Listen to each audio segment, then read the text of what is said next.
Fala pessoal, tudo bem? Eu sou o professor Márcio Schecker, para quem não me conhece. Eu estudo sobre treinamento desportivo, não sou especialista em fisiologia, não sou especialista em biologia molecular, eu estou me especializando em treinamento desportivo, onde nós recrutamos as sub-áreas da educação física para o desenvolvimento do atleta recreacional e para o desenvolvimento do atleta competidor, ou seja, a importância de ter um olhar clínico sobre essa junção e essa conexão das sub-áreas para o desenvolvimento do desportista. E hoje eu trouxe para falar com a gente também aqui a Dani, ela vai se apresentar já para falar um pouco do que ela faz, que é uma visão relacionada à área da saúde também, mas como área médica. Ou seja, nós estamos integrando os profissionais da saúde relacionado à atividade física e relacionado à área médica. Então, eu sou Daniela Mascarenhas e sou estudante de medicina. Como esse vídeo vai ficar disponível aqui também na minha timeline, eu queria até falar o que as pessoas que me seguem vão estar pensando. Meu Deus, como é que a Daniela se meteu nisso, né? E eu me meti nisso porque não tem como você conviver com uma pessoa que é um nerd, né, que estuda treinamento esportivo loucamente, e você não entrar nessa área. Então, eu acabei me metendo aí no meio da medicina esportiva, estou estudando bastante sobre isso e nós vimos hoje para conversar, bater um papo com vocês. Bom, vamos lá, já que a linha de raciocínio que a gente quer desenvolver aqui é falando sobre treinamento desportivo e o desenvolvimento dos desportistas recreacionais e atleta, eu começo o seguinte. Primeira coisa, antes de vocês criticarem esse vídeo, de vocês falarem alguma coisa relacionada à linha de raciocínio que a gente vai traçar aqui, eu sugiro que, número 1, vocês leiam todos os papers, todos os artigos que nós podemos disponibilizar. É só entrar em contato conosco, a gente manda para vocês, não tem problema nenhum.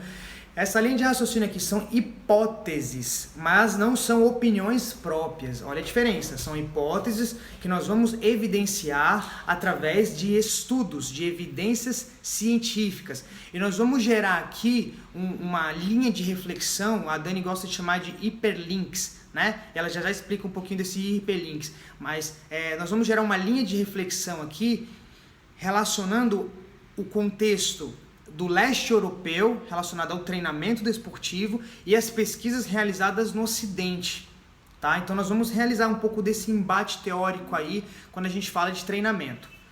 Quando a gente eu falei de hiperlink, é porque eu não consigo, eu sou muito chata, eu não consigo pegar um artigo para ler e não entender algumas coisas. Eu paro e vou linkando, e foi nesses links que a gente acabou fazendo que a gente chegou também a essa linha de raciocínio, né?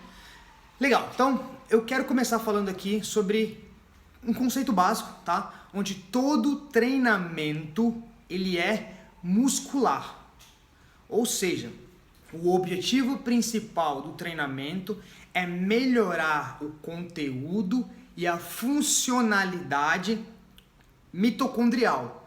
Como assim?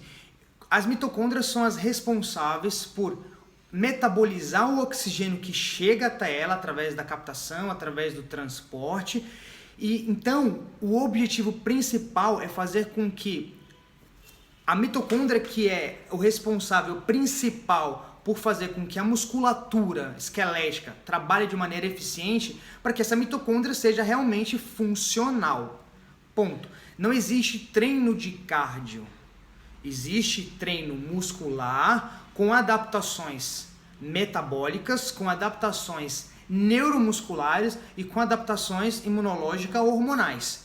Tá? Então o objetivo principal é treinar o músculo para que eu tenha adaptações. O treino de cardio, vou fazer um treino de cardio, é uma gíria que a gente utiliza para conseguir nos conectar com o nosso cliente, com o nosso aluno. Mas falando de maneira científica, falando do método científico aqui, um linguajar mais técnico, a ideia principal é treinar o músculo. Então é com essa ideia que eu quero abrir aqui para vocês, contando uma história para contextualizar melhor. Que todo mundo conhece. Se não aconteceu com você, aconteceu com a pessoa próxima ou com algum atleta que você treina. A gente vai trazer esse exemplo aqui relacionado à modalidade mista multimodal aí, realizada em potência máxima, realizada em alta intensidade. Vou exemplificar aqui utilizando o CrossFit, tá? Alguém conhece algum aluno ou aconteceu com você que chegou num platô. Esse aluno parou de evoluir, seja nas cargas do trabalho de força, seja na velocidade de execução do movimento, aí, estudos relacionados ao VO2 máximo, estudos relacionados à melhora do limiar anaeróbio, que a gente sabe que é um preditor de performance, tá? O aumento do limiar anaeróbio. O objetivo de aumentar o limiar anaeróbio é fazer com que o cliente ali permaneça na mesma intensidade ou numa intensidade maior, numa cadência maior, numa potência maior, produzindo menos acidose metabólica, tá? Então, o objetivo principal é isso. Então, a gente vai começar a contar essa história aí. Então, o aluno chegou e ele chegou num platô. Tá, mas o que pode ter acontecido? A gente vai falar de um dos motivos de que pode ser esse platô. Pode ser diversos. Uma hipótese para um dos mecanismos, Sim. ou seja... O treinamento é multifatorial, né? Então a gente não pode chegar e falar assim, é isso que está acontecendo. Não, é uma das hipóteses. A gente vai falar aqui da hipótese relacionada à biologia molecular. Do que acontece com o organismo desse indivíduo quando o estímulo do exercício é inapropriado. Certo? Então a gente vai dar alguns caminhos aqui para gerar a reflexão. Bacana, então vamos lá. A gente está falando de platô, o aluno chegou num platô, parou de evoluir. E a gente, para falar disso, nós vamos traçar uma linha de raciocínio falando das vias de sinalização. Certo? Nós temos várias vias de sinalização, mas nós vamos falar de vias de sinalização relacionado ao estresse mecânico. Quando eu falo estresse mecânico, eu estou falando de treinos de força, treinos de potência, treinos com sobrepeso, treinos ginásticos ali de repetição até a fadiga e estímulos relacionados ao maior tempo sob tensão. Presta atenção nisso, tá? Presta atenção nisso, porque é daqui que vai surgir esse embate teórico aí entre o leste europeu e o ocidente. Então, legal. Estresse mecânico e estresse metabólico. Os estresses metabólicos são advindos ali de treinos cíclicos, de treinos relacionados aos treinos de endurance.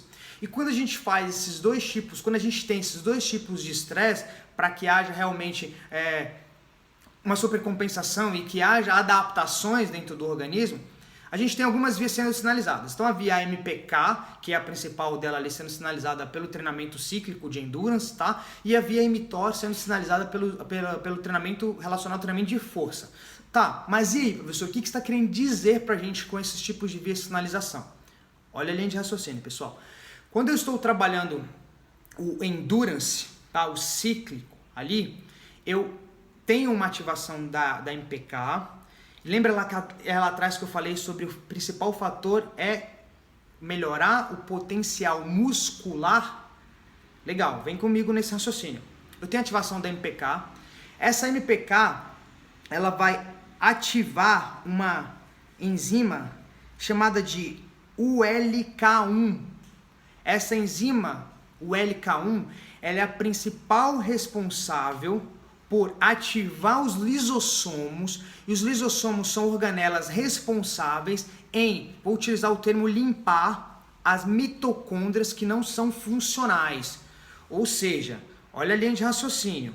Quando a gente trabalha no CrossFit, por exemplo, com treinos de predominância aeróbia, claro, mas com uma participação alta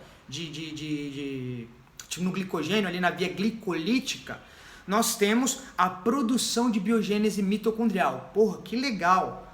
A gente consegue produzir biogênese mitocondrial, ou seja, a gente consegue dar conteúdo para essa mitocôndria trabalhar. Porém, através dos estresses mecânicos, lembra, estresse metabólico do endurance e estresse mecânico.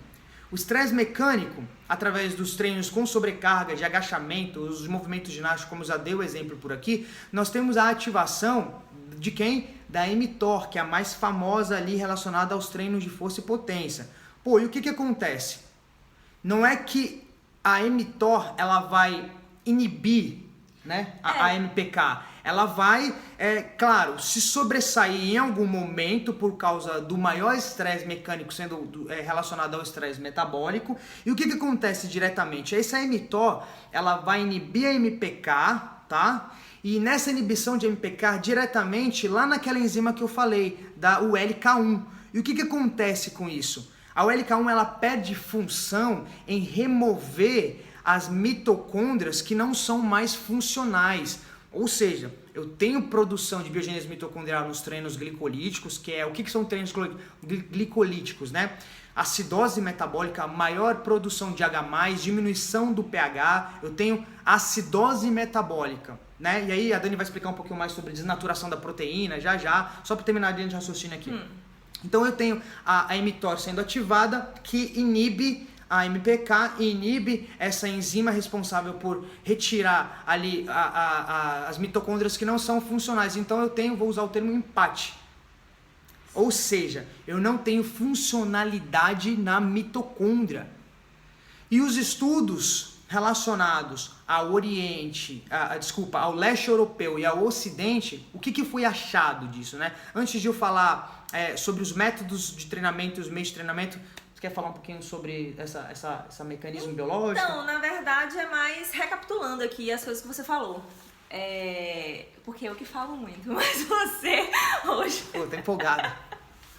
Então, a mitocôndria, como a gente estava falando, ela ordenela coração ali, bem entre aspas, da célula, ela que vai produzir energia, e a gente precisa de energia. Pra quê? Pra contração muscular. Isso a gente tá falando da célula muscular. E a moeda de troca energética da célula é o ATP. Então é isso que a mitocôndria faz. Você precisa que essa mitocôndria seja funcional.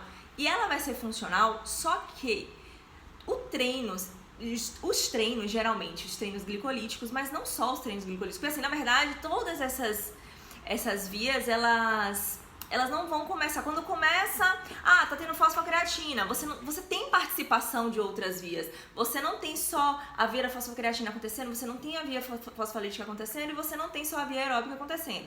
Então, isso vai acontecer, você vai ter uma participação maior ou menor. Então, os treinos, eles vão gerar estresse na membrana da mitocôndria, vão gerar estresse nas proteínas, vão desnaturar as proteínas. E então, o que essa mitocôndria precisa fazer? Ela já foi, né? A gente tem a teoria da endossimbiose, então você tem que... A mitocôndria, ela carrega em si algumas características dos seres... Eucariontes. Oh, meu Deus, procariontes. Nossa, sumiu aí a palavra. Sim, dos seres procariontes, como as bactérias. Então, o que acontece?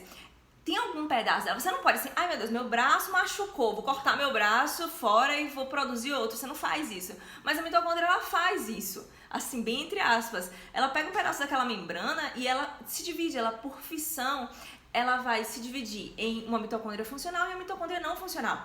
E o que você precisa? Você precisa não só, tipo, teve biogênese mitocondrial, as pessoas abrem a boca pra falar assim, meu Deus, teve biogênese mitocondrial. Sim, ok, esses treinos predominantemente glicolíticos vão ter biogênese mitocondrial porque eles vão ativar a via da MPK super fortemente. Então você vai ter a via de sinalização para a MPK.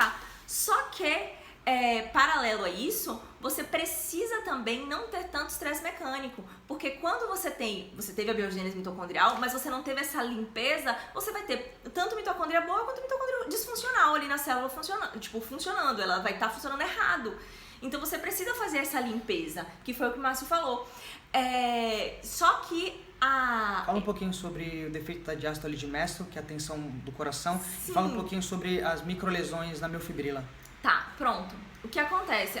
Da diástole de Mestle, não entra muito bem agora, mas no sentido das vias de sinalização. Mas é um dos problemas que acontece lá quando você trabalha, né, nesse constante estímulo, você trabalha numa frequência cardíaca muito alta. O coração, ele não consegue relaxar. Você precisa ter a sístole, você precisa ter a diástole. E o coração fica o tempo inteiro lá contraindo, ele não consegue ter a diástole completa. E isso faz com que tenham microinfartos. O que acontece? Tá lá contraindo, vai faltar oxigênio. Vai ter determinados pontos ali no miocárdio que vão estar em hipóxia até anóxia. Então você vai ter microinfartos. E o coração, a gente sabe que o coração é extremamente oxidativo. Então ele, em certo momento, ele começa a trabalhar no metabolismo anaeróbio. Ou seja, produção de acidose. Demais. E isso acontece o que com as proteínas? Então, desnatura as proteínas e quando você tem uma reconstrução, porque aquilo lá vai precisar ser reconstruído, você vai ter espaços ali em fibrose. Então isso vai causar um problema naquele coração. Então que o exercício era para ser algo positivo, ele não será mais algo positivo. E você tinha pedido para falar sobre o quê? Sobre as microlesões da miofibrila. Ah, sim, pronto. Quando a pessoa tá lá em determinados tipos de exercício, como por exemplo a corrida, você vai ter sempre um impacto e esse impacto, essa excêntrica, né, essa força excêntrica sendo aplicada, né, você vai ter com que, tipo, as miofibrilas, elas vão ter uma queda no ATP miofibrilar, e essa queda no ATP miofibrilar vai fazer com que você continue o movimento, mas ali as pontes cruzadas elas vão estar gerando microlesões na ponte cruzada, e essas microlesões que vão ativar a mTOR. Sim. Então, pessoal, só pra gente conseguir entender essa linha de raciocínio, tá? Mas o que tudo isso tem a ver quando a gente vai pra prescrição? Aí vem agora o pulo do gato, né? Que é essa questão das inibições e das ativações das vias de sinalização. E o pulo do gato tá justamente em como organizar esses estímulos. Então, o que Seluyanov, Verkhoshansky, Volkov, lá no leste europeu, eles fizeram? Eles fizeram os estudos com corredores, tá? Ou seja, corredores, atletismo, exercícios extremamente de força, onde tinha essa ativação da mTOR, que fazia essa inibição da MPK, e eles não conseguiam aumentar o limiar anaeróbio dos atletas. E limiar anaeróbio é preditor de performance. E ao invés de melhorar esse limiar anaeróbio, eles pioravam. Em um determinado momento, né? Sim. Então, o que acontecia? O que eles começaram a ver? O Viktor Seluyanov começou a prescrever treinos de corrida, tá? Onde eles, ao invés de aumentar o tempo sob a tensão dos atletas ali na corrida, ele diminuía. Como assim? Tiros de 6, 8 segundos, 5 vezes, por exemplo, com 6 a 10 segundos com 1 minuto de intervalo. Então, quando a gente vai observar o gráfico da fosfocreatina relacionado à energia, tem uma queda, aí descansava 1 minuto, 70% de recuperação é o que a literatura nos dá sobre a recuperação da fosfatocreatina, tem outra queda. Então, quando ele chegava lá no 5º tiro, onde a recuperação era menor, bum! Você começaria a ter produção de íons H+, que iam lesar as mitocôndrias, acúmulo de ácido lático. Quando você ia começar a ter isso, o que ele fazia? Ele dava um intervalo maior de 10 minutos, tá? Então, ele dava um intervalo, só que ele falava o seguinte, que isso ele precisava vir trabalhando ali durante muito tempo, então ele aumentava o volume, onde ele trabalhava a capacidade aeróbia do atleta, recrutando a fibra tipo 2, a fibra glicolítica, sem acidose metabólica. Porém, o que a gente vê aqui nos estudos do Ocidente, né? A gente vê o seguinte, que esses estudos são realizados em quem? Nadadores, são realizados em ciclismo, onde o estresse mecânico é menor, ele tira o contato com o solo. Então, se eu tenho um estresse mecânico menor, sim, bacana, o HIIT e a produção de biogênese mitocondrial e a funcionalidade dessa mitocôndria para ciclismo e para nadador é bacana. Então esses artigos são legais, mas quando a gente traz isso para a corrida, para o atletismo, relacionado ao estresse mecânico alto e ao estresse metabólico alto, a gente tem problemas acontecendo aí, não funciona. Então, o que isso nos traz de insight? Como são os treinos do CrossFit? Nos treinos do CrossFit, a gente tem um alto estresse metabólico e a gente tem um alto estresse mecânico acontecendo o tempo inteiro. Entendeu? A gente tem isso acontecendo o tempo inteiro. E aí é por isso que uma das hipóteses, dos fatores do aluno chegar num platô pode ser relacionado à biologia molecular, de como esses treinos estão sendo prescritos. Então aí vale a reflexão de nós treinadores entendermos sobre treinamento desportivo, entendermos sobre as sub-áreas, entender sobre o que acontece com o organismo quando a gente aplica. E pessoal, parece um bicho de 7 cabeças, mas não é. Eu vivo na prática isso. Eu prescrevo para os meus alunos treinos de coordenação neuromuscular, de ganhos de força, e eu consigo prescrever treinos para meus alunos onde eu gero um estresse metabólico com menor estresse mecânico. E eu consigo fazer com que eles evoluam. Então, sim, é só a gente estudar um pouco mais, entender um pouco mais esses mecanismos para que a gente realmente prescreva treinos eficientes. E é função do professor de educação física buscar isso. Tá? Somos nós que precisamos entender sobre esses mecanismos na hora da aplicação. Eu trouxe um médico aqui justamente para falar sobre isso. Nos próximos vídeos, estudante de medicina. A visão médica. A visão médica, estudante de medicina. Ainda vai se formar. Então, claro, nós somos estudantes Curiosos da área. o tempo inteiro. Então, antes de vocês irem lá, escreverem do que a gente está falando aqui, lê os artigos, debate com a gente, manda mensagem. Sugiro que vocês mandem mensagem também pros doutores que estudam sobre biologia molecular, os doutores que estudam sobre fisiologia. Para que isso, professor? Para que a gente possa unificar nossa área. Nossa ciência da educação física ela é muito inexata. A gente briga bastante ainda, né? Claro, tem muito, é uma ciência nova. Muita gente querendo provar que está certo acima de tudo. Sim. E não consegue conversar. Então a ideia é a gente gerar esse embate teórico aí, a gente gerar essa discussão para quê? Principalmente para que a gente consiga falar a mesma língua e para que a gente consiga chegar, diagnosticar e vir com um prognóstico para que a gente faça com que esse aluno evolua. Para que esse aluno, seja ele recreativo, seja ele atleta, tenha a melhor performance, ou de saúde, ou performar numa competição. Então, essa é a principal ideia, tá? Se vocês tiverem dúvida, novamente, nos colocamos à disposição aqui, sim, enviaremos os artigos científicos para vocês, façam esses hiperlinks, façam esses estudos das sub-áreas para conseguir fazer essa conexão total na hora de trabalhar na prescrição e na periodização.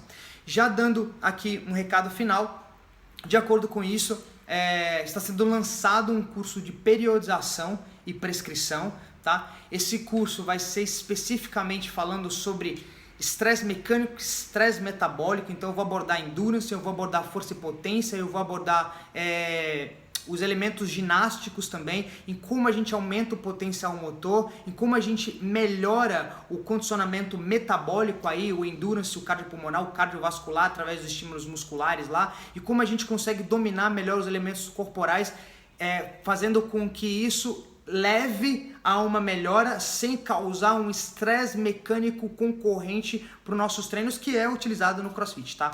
Então a gente está vindo com essa linha de raciocínio aí, embasado em evidências científicas, embasado em estudos. Nós não achamos nada, nós só traçamos aqui um raciocínio para que a gente possa realmente tentar montar programas mais eficientes, tentar montar prescrições mais adequadas para os nossos clientes. E sempre que eu puder contribuir com algo, seja relacionado à área médica, eu estarei fazendo minhas contribuições. Sim, a gente vai lançar já um outro vídeo falando sobre o defeito da diástole de Merson, que é isso que a gente falou aqui. Melhor. Sobre essas lesões na miofibrila relacionadas à diminuição das pontes cruzadas de miosina relacionada à actina. Então a gente vai sempre trazer essas doenças cardiometabólicas aí, sim, esqueléticas, para a gente conseguir contextualizar melhor aí. Isso aí. Um grande abraço. Abraço.